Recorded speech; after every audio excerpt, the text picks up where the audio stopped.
Welcome to A Sparkling Vintage Life, where we talk about all things vintage and celebrate the grace and charm of an earlier era.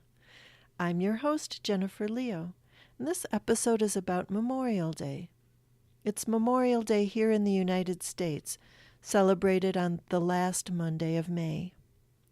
Unlike Armed Forces Day, which celebrates all who currently serve in the armed forces, or Veterans Day, which recognizes all veterans, Memorial Day honors those who have died in the course of serving their country in the armed forces.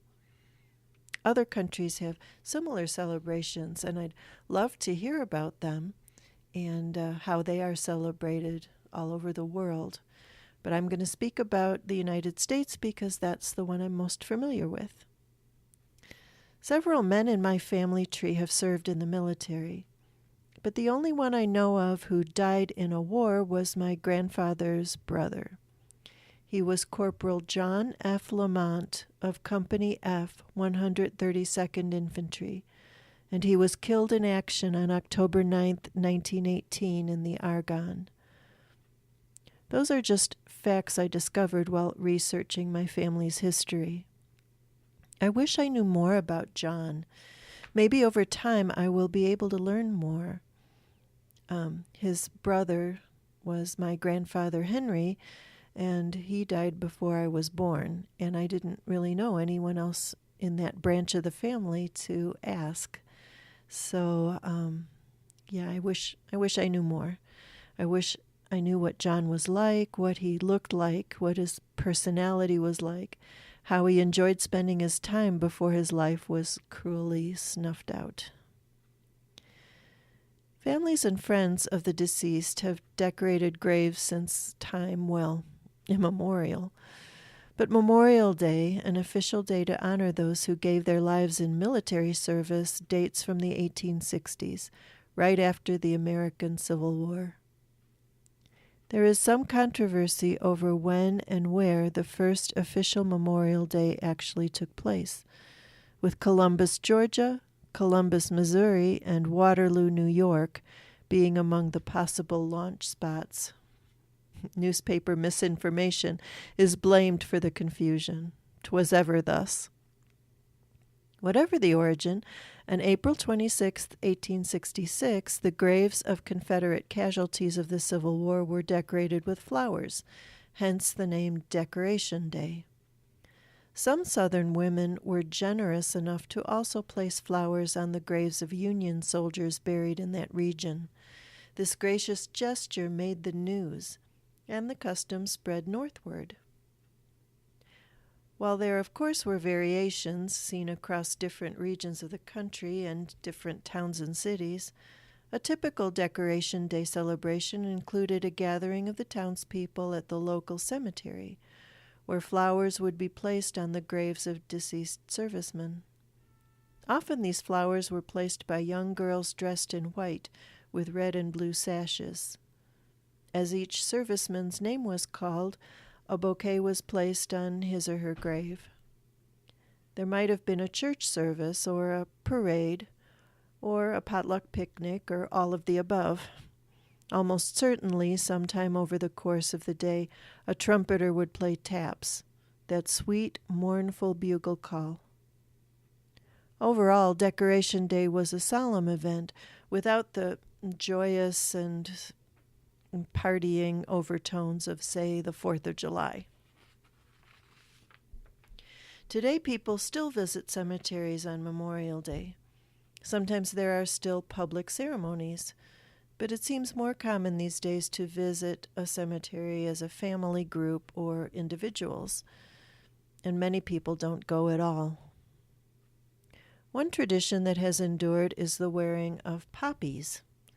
In 1915, Lieutenant Colonel John McCrae, a physician with the Canadian Expeditionary Force, who cared for many wounded during World War I, wrote the poem In Flanders Fields. He wrote it while seated in the back of an ambulance near the Battle of Ypres in the Flanders region of Belgium. Its opening lines refer to the fields of bright red poppies that grew among the soldiers' graves in that area. In 1918, inspired by the poem, YWCA worker Moina Michael attended a YWCA conference wearing a silk poppy pinned to her coat, and she distributed over 24 to others who were present. And then in 1920, the National American Legion adopted it as their official symbol of remembrance. Today, crepe paper poppies are sold by several patriotic groups as a means of raising donations to benefit disabled or injured veterans. In 1868, Decoration Day was moved from April to May 30th so that chilly northerners would also have some flowers to place on graves. Over time, the name changed to Memorial Day and expanded to honor those killed in all wars, not just the American Civil War. The date remained May 30th until 1971, when the date was changed to the last Monday of May, in accordance with the Federal Uniform Monday Holiday Act. Although a handful of hardy Southerners still cling to April 26th. Though some may resist smudging a perfect spring weekend with somber thoughts, I think it's important to remember and to grieve. So many young men and women have given their lives for our freedom. This weekend, let's each take at least a few moments between barbecues and ball games to remember those who gave their lives for their country and honor the sacrifice they've made. Maybe buy a poppy to wear, or have your children make some out of red crepe paper. If you know of a particular soldier, sailor, or Marine, perhaps someone in your family or town or circle of friends and acquaintances, tell their stories to your children so that the memories will live on. And thank you, Uncle John. Stay tuned, and I'll be back in a moment with today's Grace Note.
In today's Grace Note, I will simply read to you Lieutenant John McCrae's beautiful and poignant poem, In Flanders Fields.